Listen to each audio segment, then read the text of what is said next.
Reece here from Reece's Auto Headlining Repairs. Today we have a BA Falcon or BF Falcon that's in for a headlining repair, and we're going to show you guys how to drop down the headliner board and remove it out the car. So we start by laying a blanket down to protect the interior, so when we go to take the headliner board out the car it doesn't scrape along any interior parts.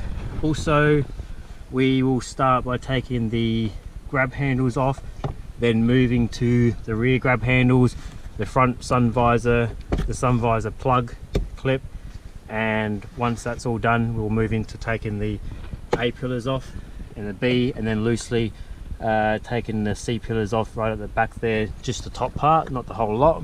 Then we will drop down the seals, unplug the interior light, get behind there and pull down those two plugs at the back. Once that's all done, the headliner board can safely be dropped down, laying on these seats, and then we'll go around and unplug the wires from the headliner board. They travel up from the A pillar at the front here, and they go to this front map lights and the center light, and sometimes if you've got the rear lights they'll go to that as well. We don't actually keep the wires on the board as we take it out, so we just basically unplug it all from where it's got to go and leave it in the car sitting to the connection, take the headliner board out, and then we put a new one in. We do that because we offer the fast exchange where it takes about 30 minutes to drop one down and put the new one in that we have ready. That's that one over there that I showed you at the start of the video. So that's got the custom embossing with the XR6 logo. If you're looking at doing any custom embossing work, we have an ebook titled Headlining Secrets that teaches you how to do the actual headlining repair, but also we've got the ebook titled Custom Headlinings where you can learn how to do the custom logo designs. So yeah, so we'll move into taking the grab handles and the sun visors off now. Usually they're held in by Phillips head screws, and sometimes they've got a Torx head screw. I think it's a T25 that will take those ones out, same as these here.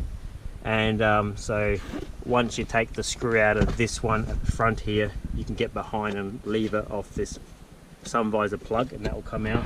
The ones at the back here you can get behind the headliner and pull down, and that will release those two plugs at the back.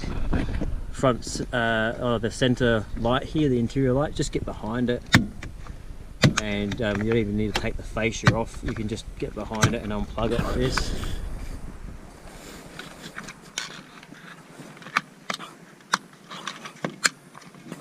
So we'll put the camera down now and you can follow along. However, if you're looking for the exact steps where we'll lay it all out for you, the common problems to watch out for, you can download that in the link below in the description. It'll be titled Headlining Secrets, plus the AU, BA and BF do-it-yourself class that's attached to it. So there's some videos there you can apply it to the ute, sedans and wagon models, and it basically will just show you the exact way that we do it professionally, so you can get your hands on that. They'll just be in the link below in the description. However, if you end up liking this video, find some takeaways, comment below your biggest takeaway or what you might want to see in days and weeks ahead, and we'll try to cover it for you. Yeah, just give the video a thumbs up and subscribe if you haven't already. It really helps us out, much appreciated, and we'll get stuck into it.